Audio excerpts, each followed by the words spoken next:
பாருப்பா, நம்ம கடையை தாண்டி பக்கத்து கடையில் போய் பொருள் வாங்கி போகிறான்.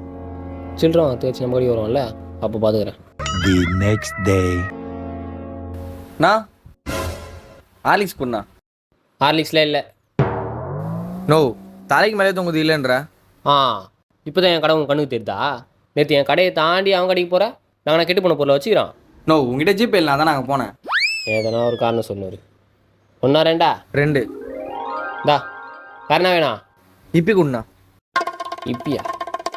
இப்பிலாம் இல்லை, மேகி தான் இது. மேகி வாங்கிக்கோ. நோ, மேகி வேணாண்ணா, இப்பி குண்ணா. தம்பி, மேகி நல்லா இருக்கும்பா, மேகி வாங்கிக்கோ. வேணா, அது வேணாண்ணா, இப்பி தானே வேணும். சரி, காசு கொடு. தெரியல.